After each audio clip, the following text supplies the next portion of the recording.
بسم الله الرحمن الرحيم.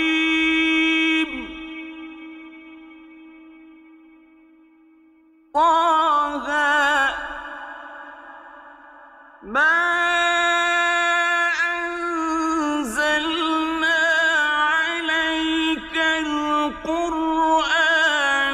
لتشقى إلا تذكرة لمن يخشى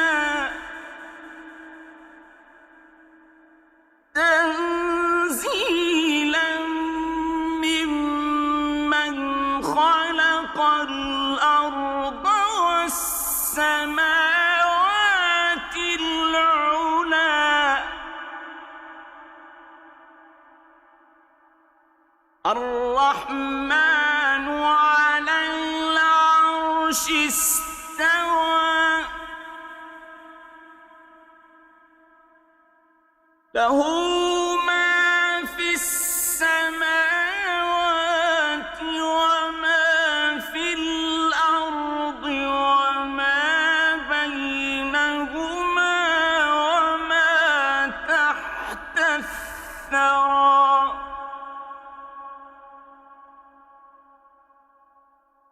وإن تجهر بالقول فإنه يعلم السر وأخفى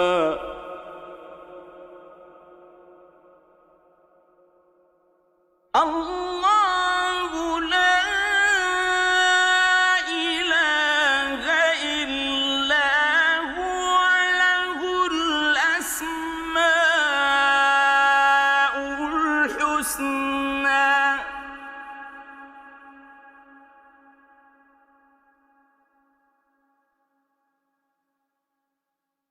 وهل أتاك حديث موسى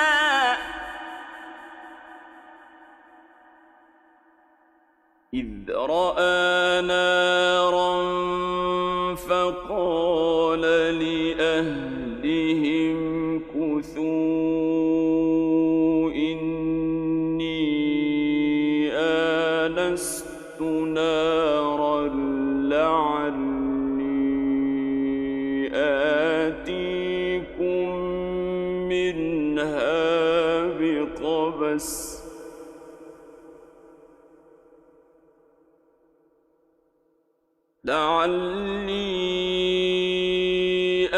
آتيكم منها بقبس أو أجد على النار هدى فلما أتاها نودي يا موسى إني أنا ربك فاخلع نعليك إنك بالوادي المقدس طوى وأنا اخترتك فاستمع لما يوحى إنني أنا الله لا إله إلا أنا فاعبدني وأقم الصلاة لذكري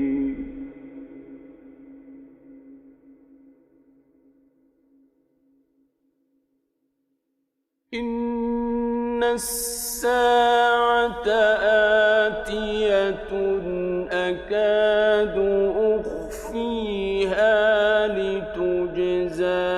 كل نفس بما تسعى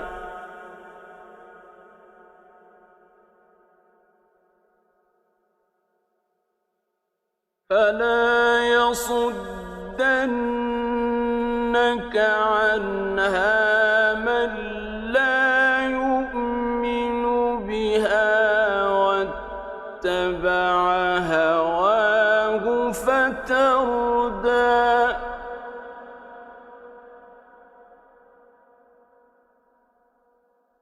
وما تلك بيمينك يا موسى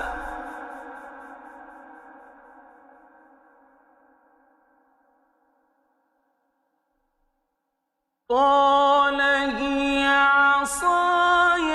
أتوكأ عليها وأهش بها على غنمي ولي فيها مآرب أخرى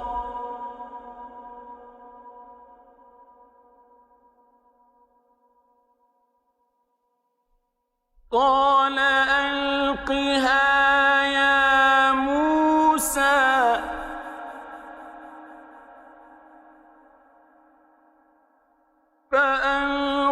فألقاها فإذا هي حية تسعى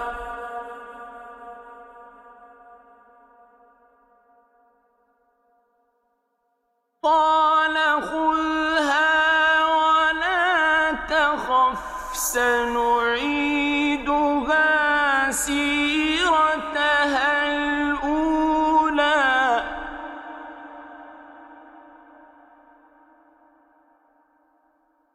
واضمم يدك إلى جناحك تخرج بيضاء من غير سوء آية أخرى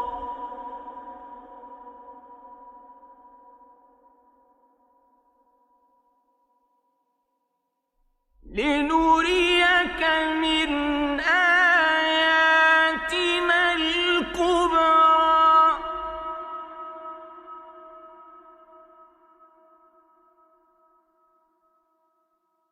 اذهب إلى فرعون إنه طغى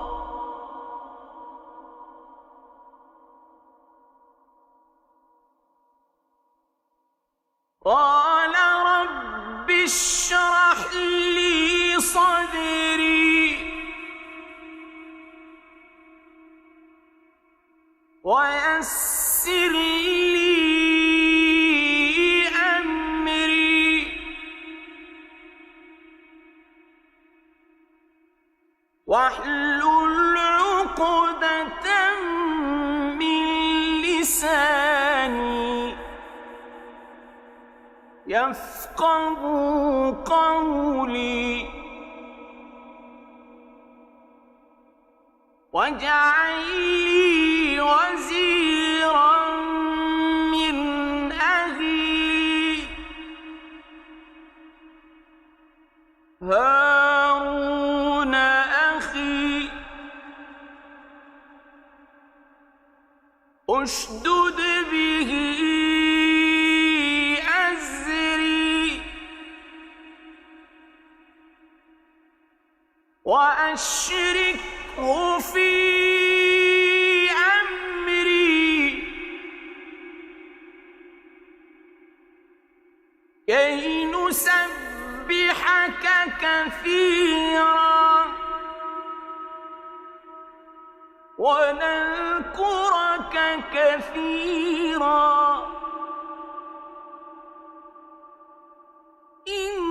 إنك كنت بنا بصيرا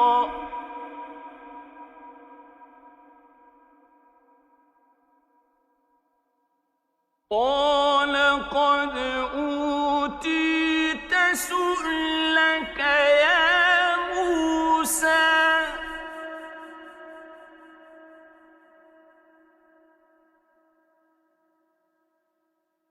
لقد مننا عليك مرة أخرى إذ أوحينا إلى أمك ما يوحى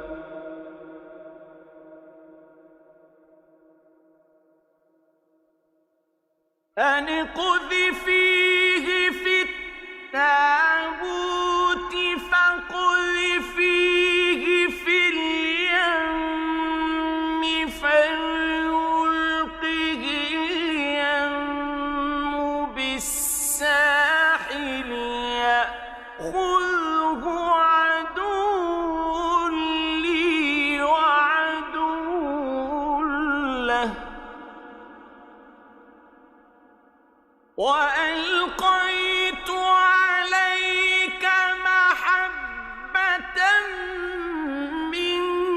مني ولتصنع على عيني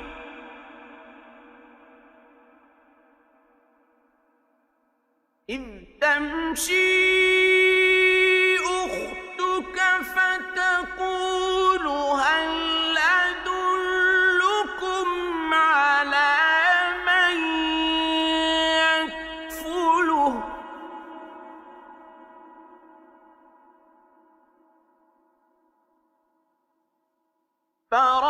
فرجعناك إلى أمك كي تقر عينها ولا تحزن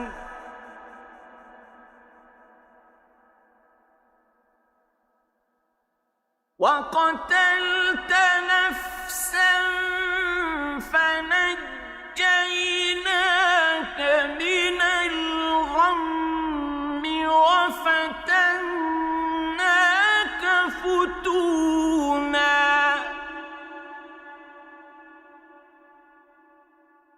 فلبثت سنين في أهل مدين ثم جئت على قدر يا موسى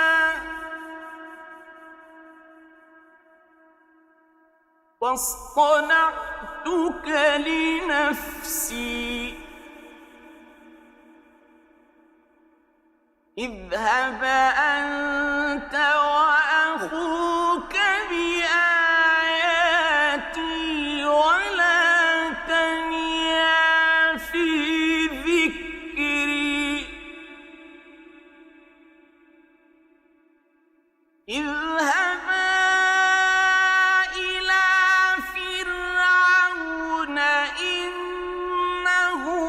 طغى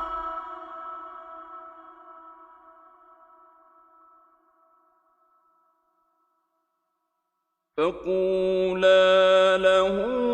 قولا لينا لعله يتذكر أو يخشى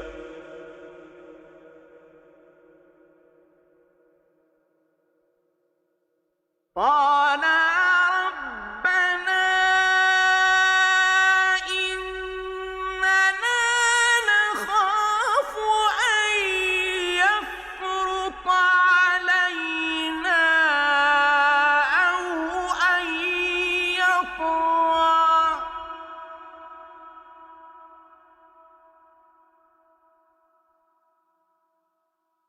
قال لا تخافا إنني معكما أسمع وأرى فأتياه فقولا إنا رسولا ربك فأرسل معنا بني إسرائيل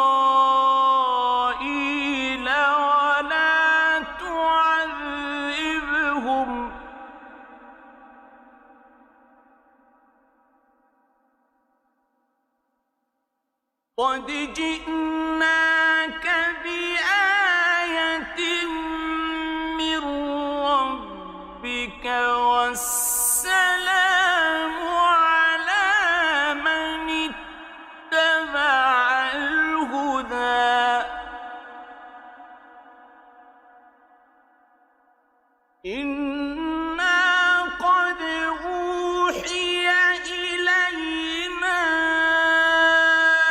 أن العذاب على من كذب وتولى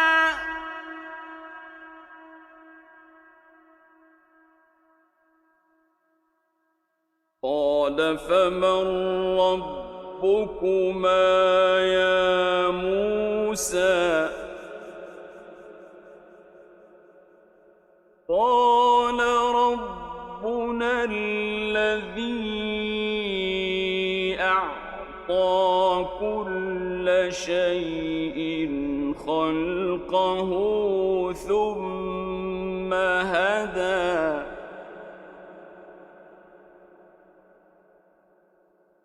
قال فما بال القرون الأولى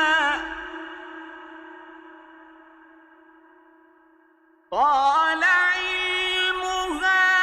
عند ربي في كتاب لا يضل ربي ولا ينسى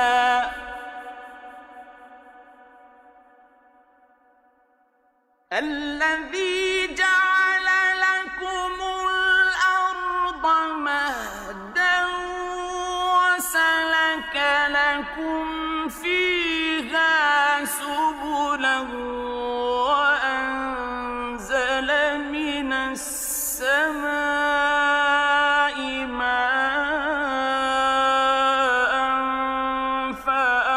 فأخرجنا به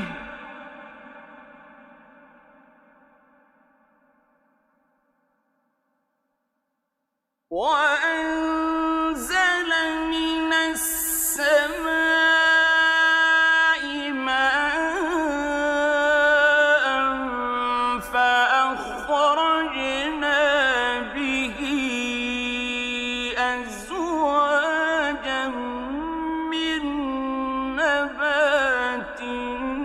شتى كلوا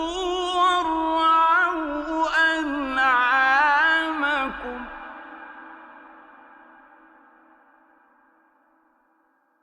إن في ذلك لآيات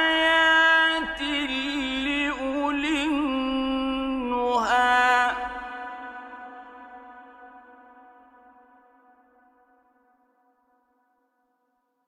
منها خلقناكم وفيها نعيدكم ومنها نخرجكم تارة أخرى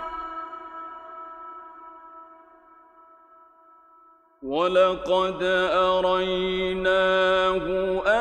آياتنا كلها فكذب وأبى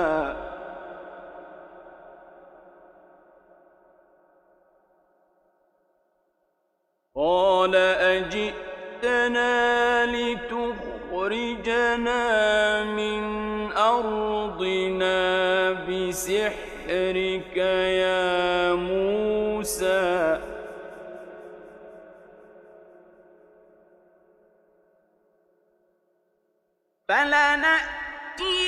فلنأتينك بسحر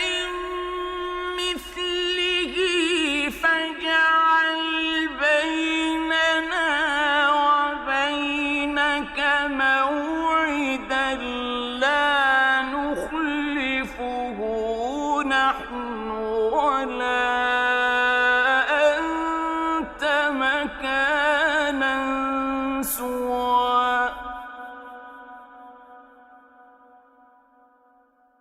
قال موعدكم يوم الزينة وأن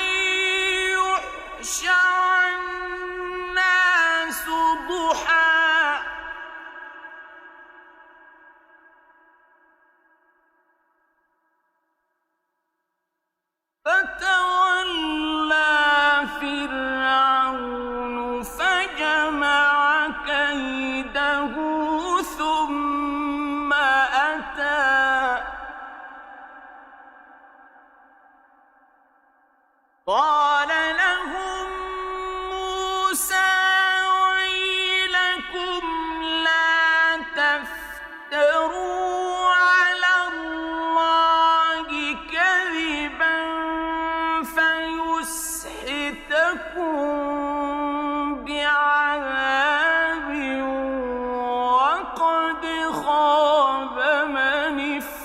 افترى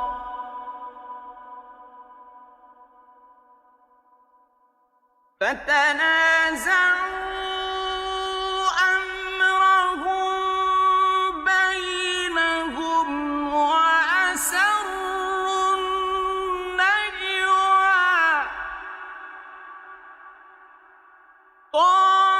قالوا إن هذان لساحران يريدان أن يخرجاكم من أرضكم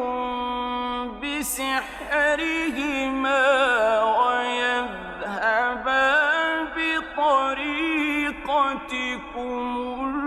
المثلى فأجمعوا كيدكم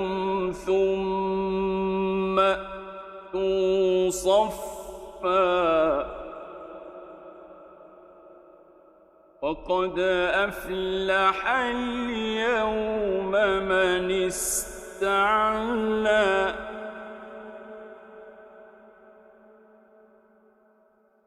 قالوا يا موسى إما أن تلقي وإما أن نكون أول من ألقى قال بل ألقوا فإذا حبالهم وعصيهم يخيل إليه من سحرهم أنها تسعى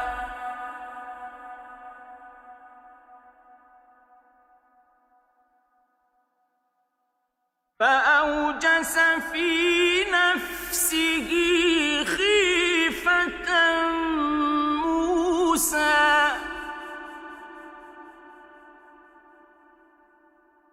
قلنا لا تخف إنك أنت الأعلى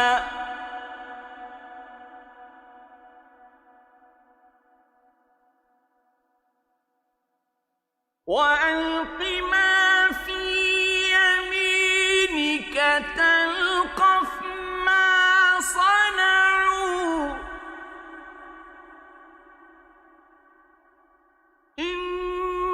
إنما صنعوا كيد ساحر ولا يفلح الساحر حيث أتى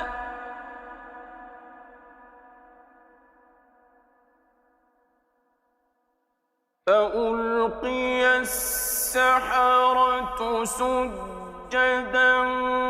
قالوا آمنا برب هارون وموسى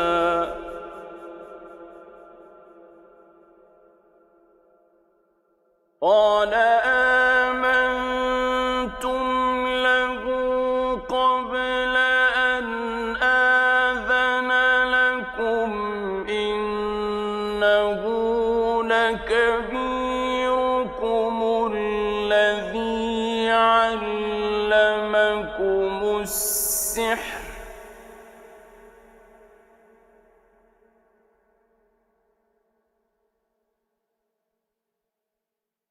إنه لكبيركم الذي علمكم السحر فلأقطعن أيديكم وأرجلكم من خلاف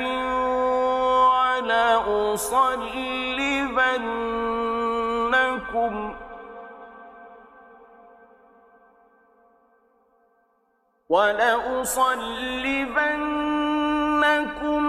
في جذوع النخل ولتعلمن أينا أشد عذابا وأبقى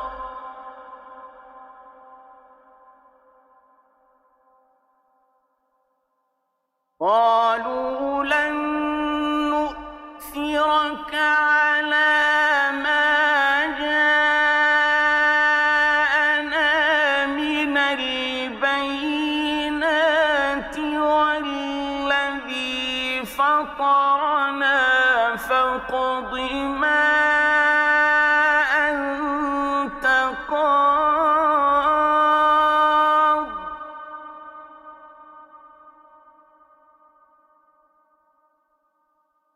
فاقض ما أنت قاض إنما تقضي هذه الحياة الدنيا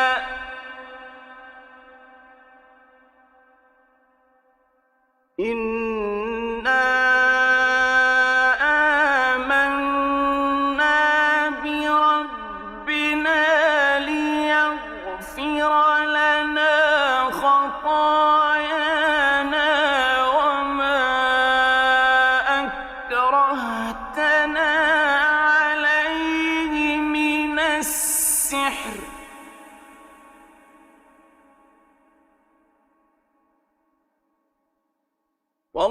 والله خير وأبقى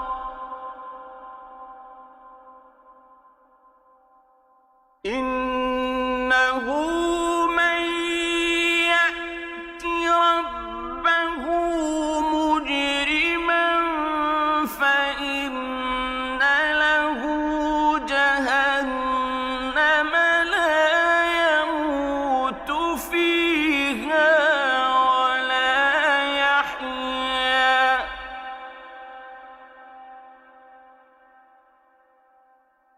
ومن يأته مؤمنا قد عمل الصالحات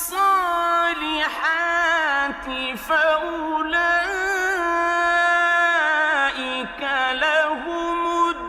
الدرجات العلى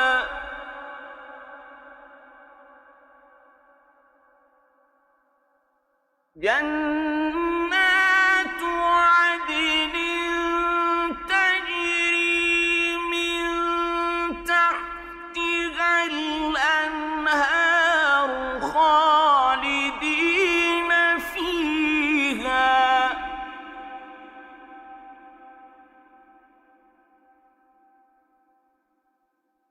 وذلك جزاء من تزكى ولقد أوحينا إلى موسى أن أسر بعبادي فاضرب لهم طريقا في البحر يبسا لا تخاف دركا ولا تخشى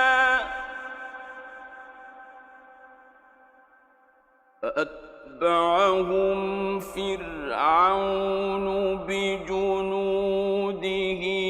فغشيهم من اليم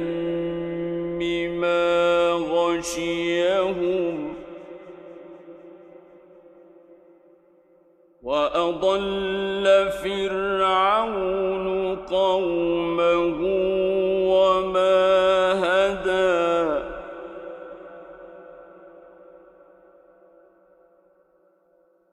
يا بني إسرائيل قد أنجيناكم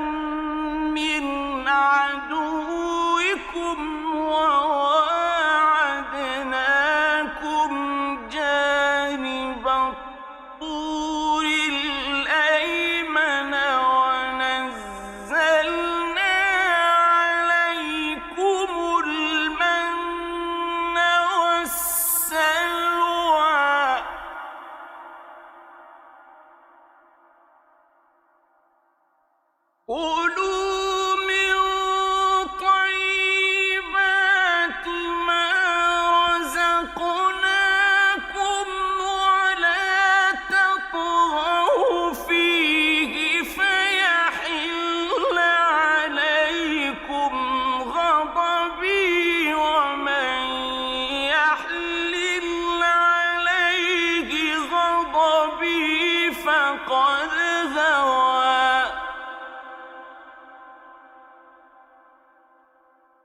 وَإِنِّي لَغَفَّارٌ لِّمَن تَابَ وَآمَنَ وَعَمِلَ صَالِحًا ثُمَّ اهْتَدَىٰ وَمَا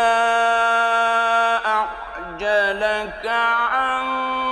قَوْمِكَ يَا مُوسَىٰ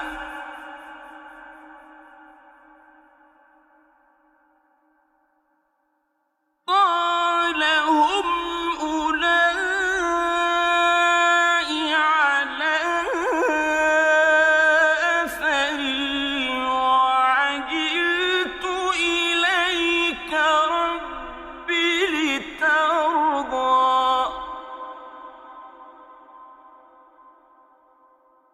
قَالَ فَإِنَّا قَدْ فَتَنَّا قَوْمَكَ مِن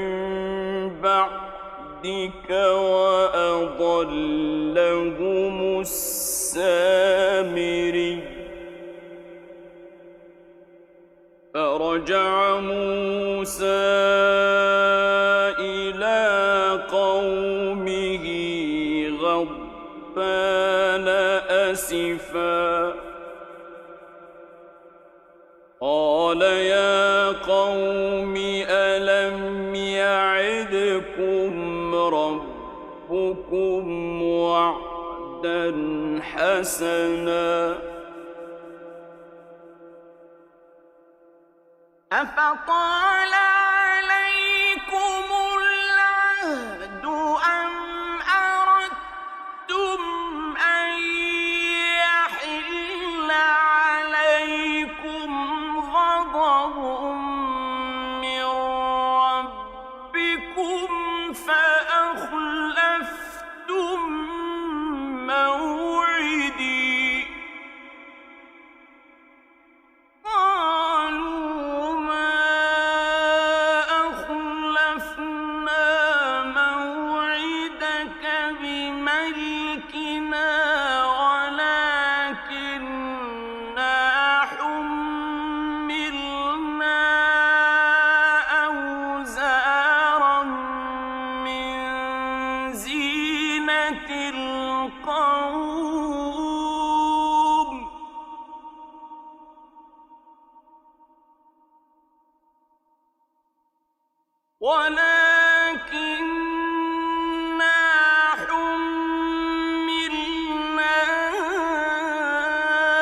أَوْزَارًا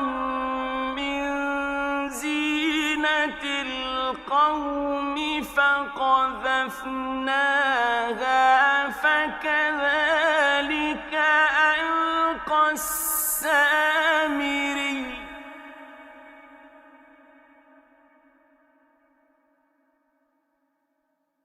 فَأَخْرَجَ لَهُمْ عِجْلًا جَسَدًا لَّهُ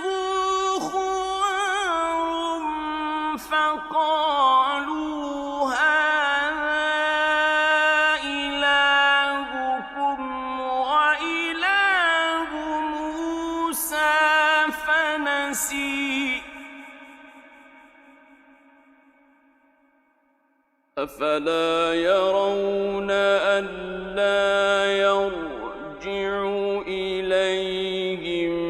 قَوْلًا وَلَا يَمْلِكُ لَهُمْ ضَرًّا وَلَا نَفْعًا وَلَقَدْ قَالَ لَهُمْ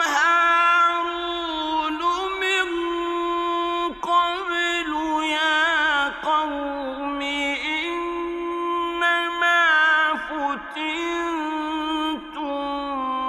بِهِ وَإِنَّ رَبَّكُمُ الرَّحْمَنُ فَاتَّبِعُونِي وَأَطِيعُوا أَمْرِي.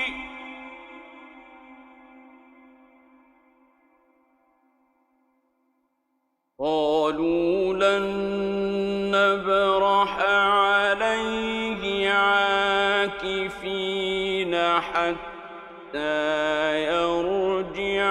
إلينا موسى.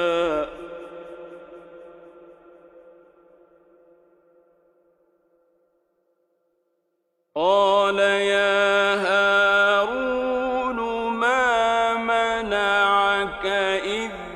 رأيتهم ضلوا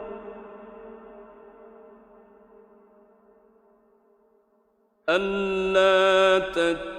تتبعني أفعصيت أمري.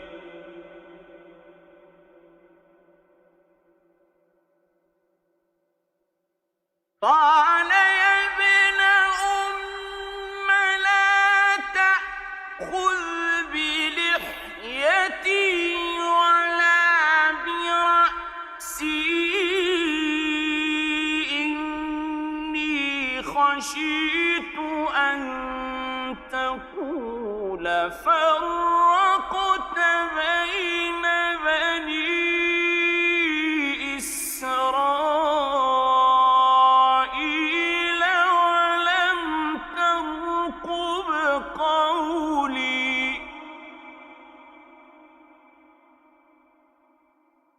قال فما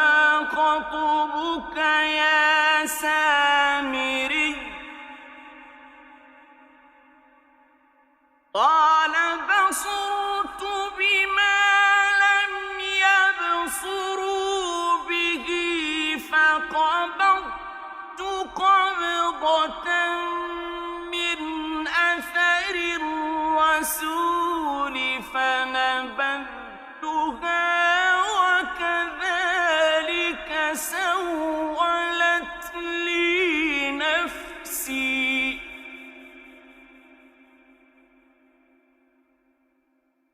قال فاذهب فإن لك في الحياة أن تقول لا مساس وإن لك موعدا لن تخلفه وإن لك موعدا لن تخلفه وانظر إلى إلهك الذي ظلت عليه عاكفا لنحرقنه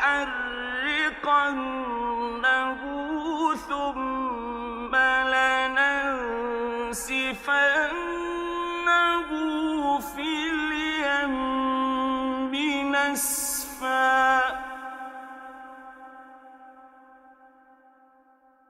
إنما إلهكم الله الذي لا إله إلا هو وسع كل شيء علما. كذلك نقص عليك من أنباء ما قد سبق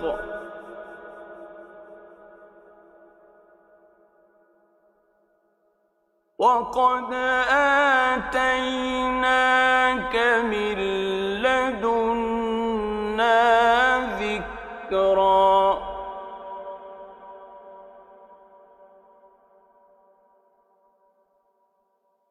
من أعرض فإنه يحمل يوم القيامة وزرا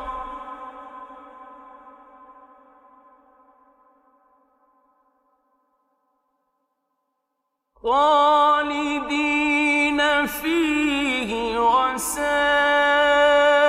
لهم يوم القيامة حملا يوم ينفخ في الصور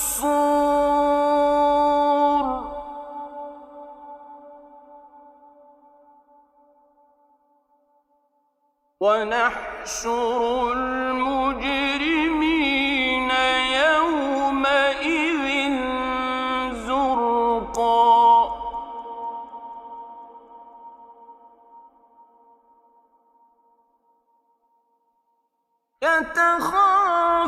يتخافتون بينهم إن لبثتم إلا عشرا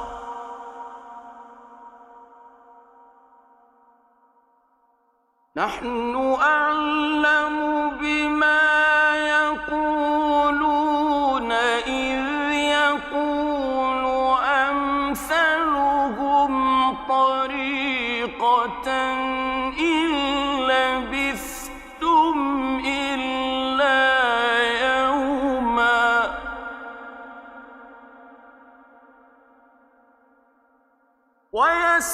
ويسألونك عن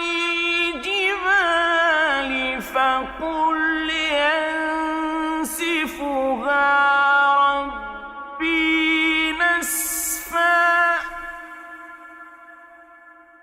فيذرها قاعا صفصفا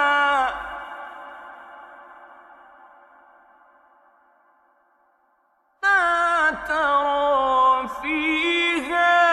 عوجا ولا أمتا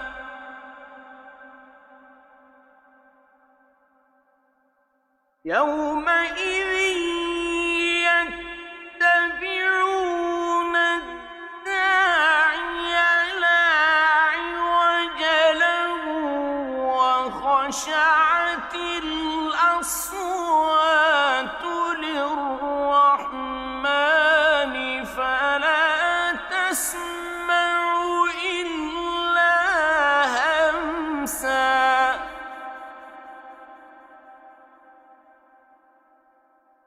يومئذ لا تنفع الشفاعة إلا من أذن له الرحمن ورضي له قولا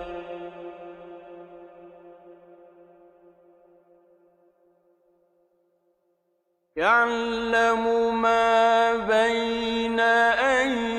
أيديهم وما خلفهم ولا يحيطون به علما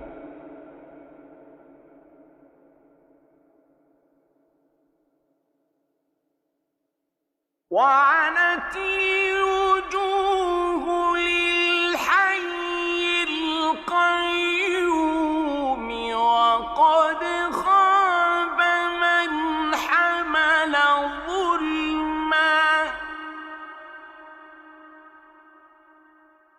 ومن يعمل من الصالحات وهو مؤمن فلا يخاف ظلما ولا هضما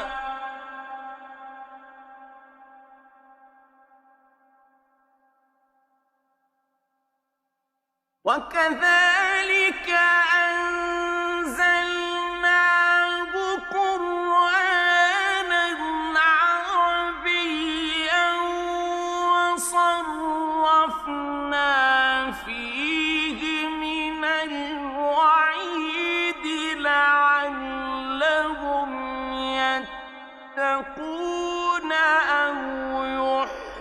يحدث لهم ذكرا فتعالى الله الملك الحق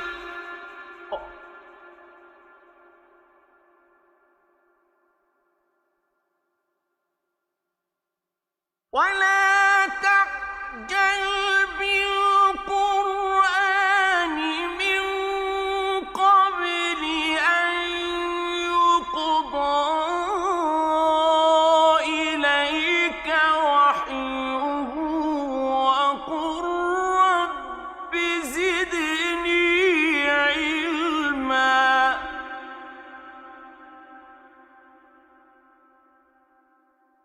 ولقد عهدنا إلى آدم من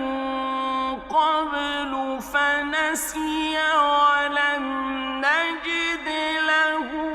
عزما وإذ قلنا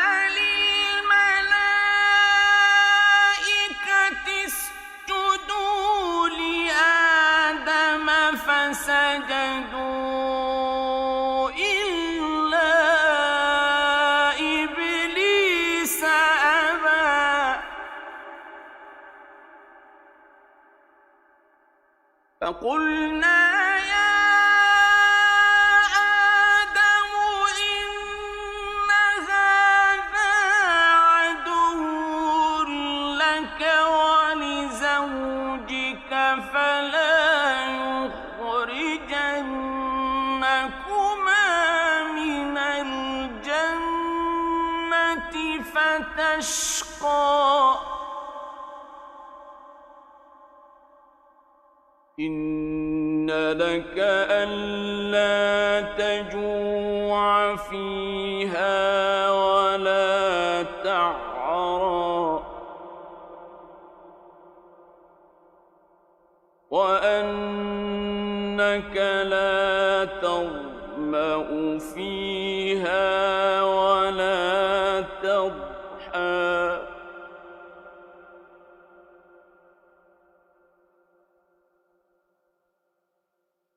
فوسوس إليه الشيطان قال يا آدم هل أدلك على شجرة الخلد وملك لا يبلى فأكلا منها فبدت لهما سوآتهما وطفقا يخصفان عليهما من ورق الجنة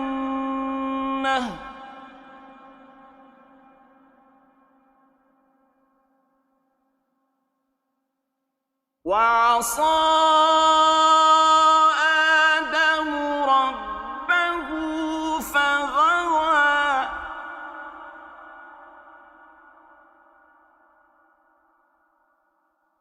ثم اجتباه ربه فتاب عليه وهدى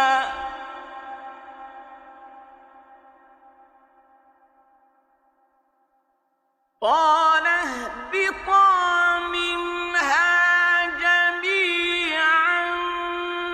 بعضكم لبعض عدو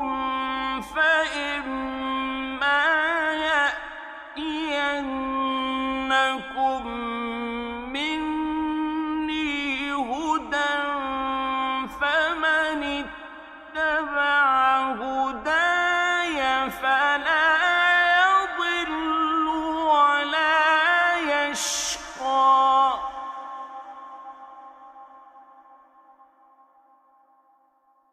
ومن أعرض عن ذكري ذكري فإن له معيشة ضنكا ونحشره يوم القيامة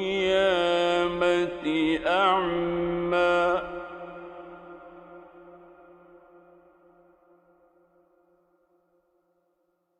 قال رب لم حشرتني أعمى وقد كنت بصيرا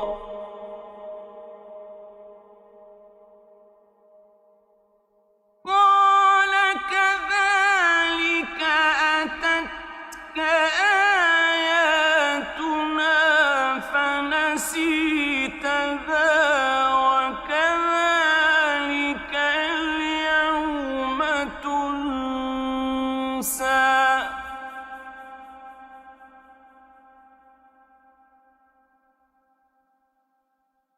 وكذلك نجزي من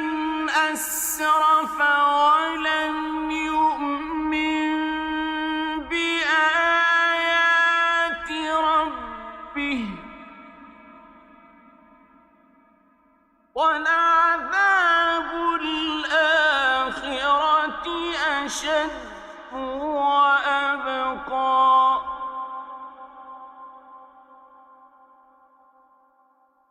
أفلم يهد لهم كم أهلكنا قبلهم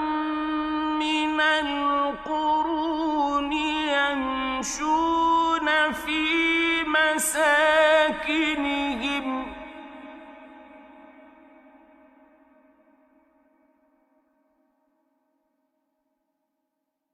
إن في ذلك لآيات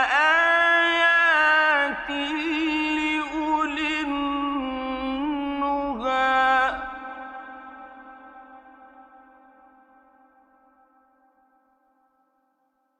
ولولا كلمة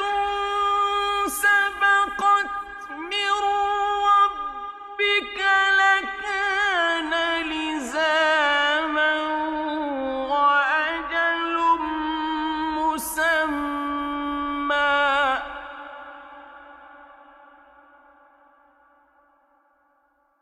فاصبر على ما يقولون وسبح بحمد ربك قبل طلوع الشمس وقبل غروبها ومن آناء الليل فسبح وأطراف النهار لعلك ترضى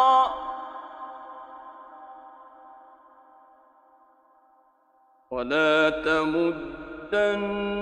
عينيك إلى ما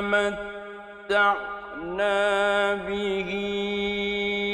أزواجا منهم زهرة الحياة الدنيا لنفتنهم فيه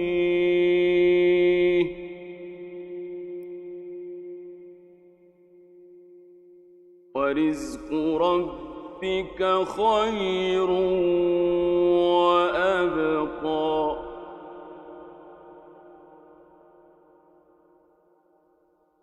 وأمر أهلك بالصلاة واصطبر عليها لا نسألك رزقا نحن نرزقك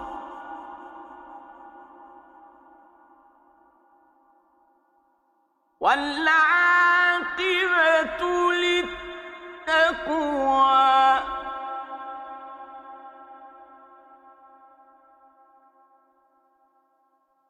وقالوا لولا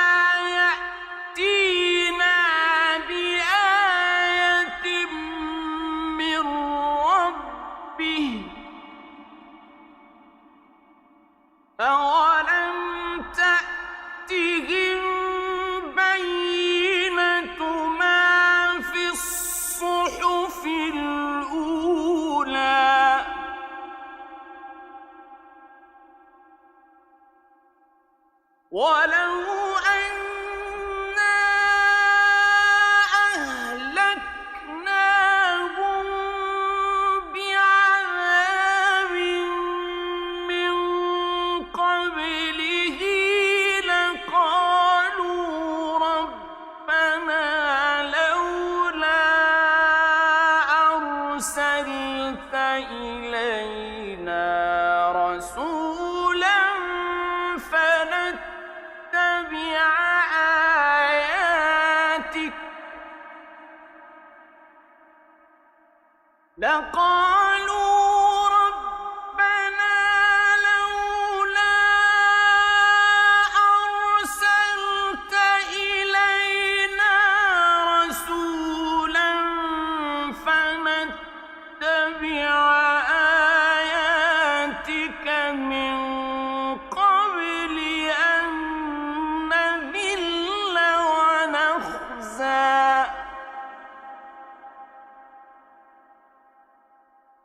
قل كل متربص فتربصوا فستعلمون